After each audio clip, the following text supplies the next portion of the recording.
Essa igreja aqui já recebeu algumas pessoas ilustres do movimento adventista. José Bates, Tiago White, Ellen G. White, J.N. Andrews, entre outros. Ela é considerada a igreja adventista mais antiga do mundo ainda em funcionamento, abrindo suas portas todos os sábados. Nos meados de 1840, essa igreja era apenas uma igreja cristã da comunidade que abraçara o movimento millerita. Mas, com a vinda de Raquel Oakes, que veio morar aqui com sua filha, chamada Raquel Delight Oakes, que era professora numa escola da região, muita coisa começou a acontecer.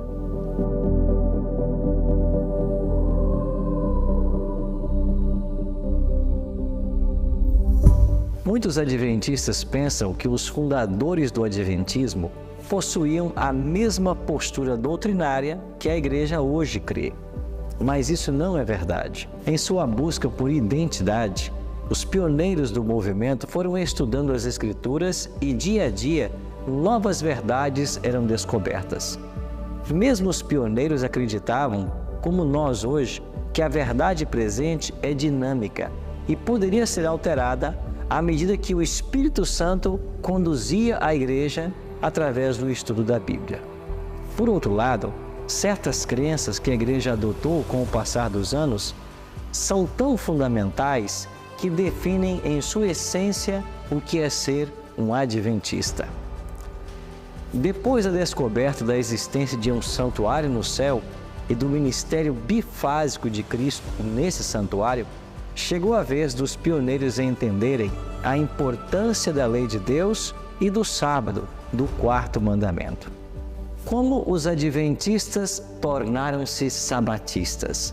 Em que circunstâncias a verdade do sábado chegou aos ouvidos dos pioneiros do nosso movimento? Na obra Nisto Cremos, que mostra em detalhes cada crença dos adventistas do sétimo dia e também que elas se fundamentam solidamente na Bíblia e centralizam-se em Jesus, se reconhece a dívida que a igreja adventista tem com a igreja cristã ao longo da história. Pessoas tais como John Wycliffe, John Hus, Martinho Lutero, Tyndale, Calvino, Knox, Wesley e outros, cuja compreensão sucessiva de nova luz das verdades bíblicas conduziu a igreja em direção ao entendimento mais amplo do caráter de Deus e de sua palavra. Nesse aspecto, os adventistas são herdeiros de várias verdades bíblicas redescobertas antes mesmo do seu surgimento profético. E o sábado é um exemplo disso.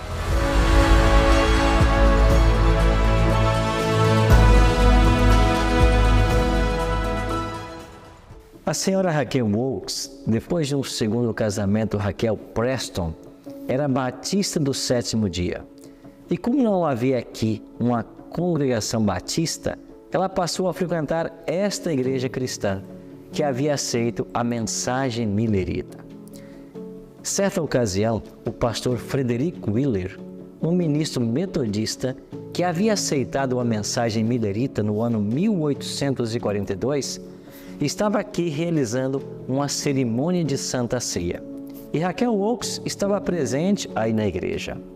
Em seu sermão, o pastor declarou que todos deveriam guardar todos os mandamentos de Deus. Durante aquela semana, ele foi visitar a senhora Raquel Oakes. Então, ela lhe disse que por ocasião do sermão da Santa Ceia que ele havia pregado, ela quase havia se colocado em pé no meio da igreja para dizer: pastor, cubra a mesa da ceia, porque o Senhor não está observando os mandamentos de Deus.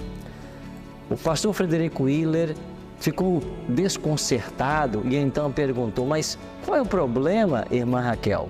E ela lhe disse: você não observa o quarto mandamento, o que ordena a guardar o sábado. Naquela terapia de choque, ele caiu em si mesmo e então passou a observar o sábado. Frederick Wheeler foi provavelmente o primeiro ministro millerita a guardar o sábado na América do Norte.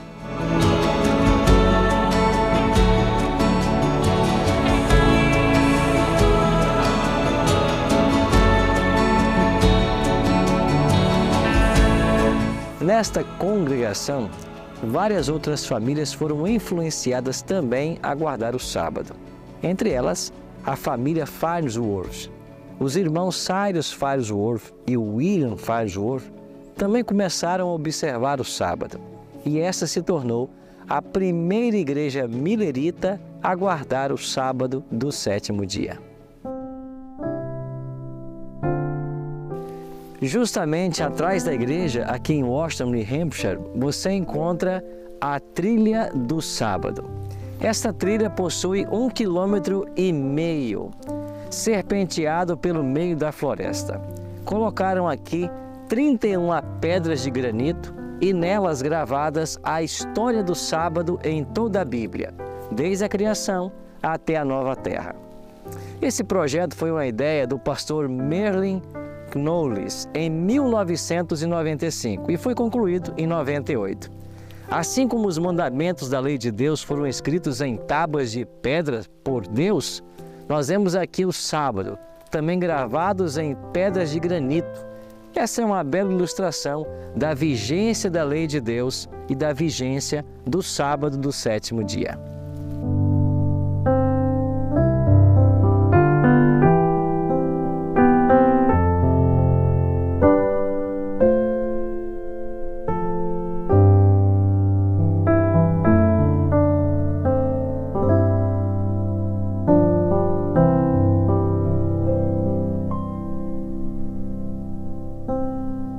Além do pastor Frederick Wheeler, outro pastor, Thomas Preble, também aceitou a mensagem do sábado. O pastor Preble decidiu escrever um artigo sobre o sábado e esse foi publicado na revista Hope of Israel, Esperança de Israel, em fevereiro de 1845. Esse artigo foi lido por algumas pessoas e entre elas estava Joseph Bates, que morava aqui em Fairhaven, Massachusetts. Bates ficou convencido do sábado e passou a observá-lo em abril daquele ano. Mas ele precisava de um embasamento ainda um pouco mais profundo sobre a doutrina do sábado.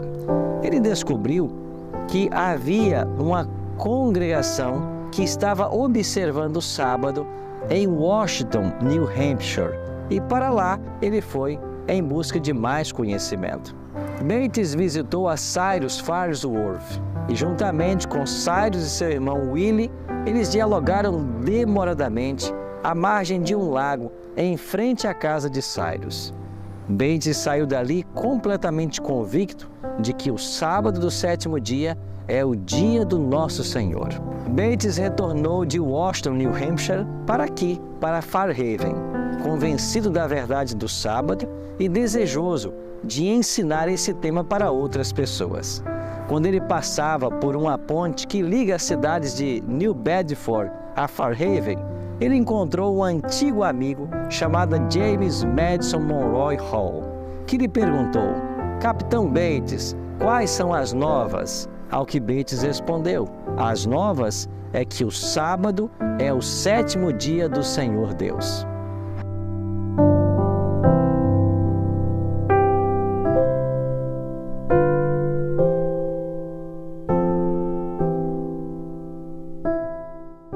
Quando chegou em sua casa, Joseph Bates escreveu os seus tratados sobre o sábado. O primeiro e mais significativo deles foi o sábado do sétimo dia, um sinal perpétuo. Esse folheto que Bates escreveu foi publicado aqui na cidade vizinha de New Bedford, em agosto de 1846. Esse folheto chegou às mãos de um casal, Tiago e Ellen White. O casal então leu esse panfleto e também aceitou a mensagem do sábado. Estava agora formado o núcleo dos fundadores da Igreja Adventista do Sétimo Dia: Joseph Bates, Tiago White e Ellen G. White.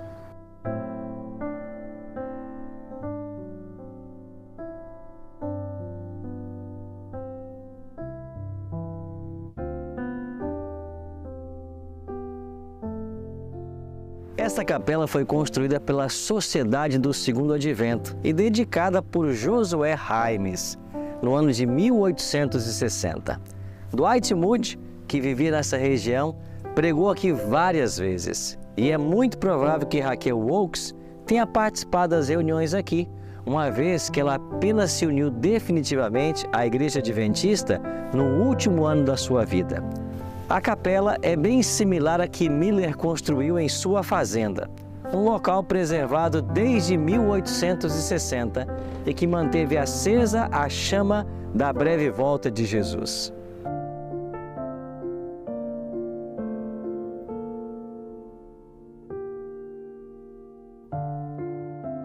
Depois de passado o tempo do grande desapontamento de 1844, Raquel Oakes aceitou também os ensinos da Igreja Adventista.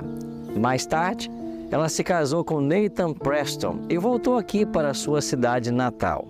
No último ano de sua vida, achou-se em harmonia com o que realmente veio a se tornar a Igreja Adventista do Sétimo Dia. Aqui está a sua sepultura, ao lado do seu esposo Nathan. Deus usou essa mulher de forma extraordinária para que os adventistas tornassem-se agora sabatistas. E mais uma verdade bíblica foi abraçada por esse movimento profético.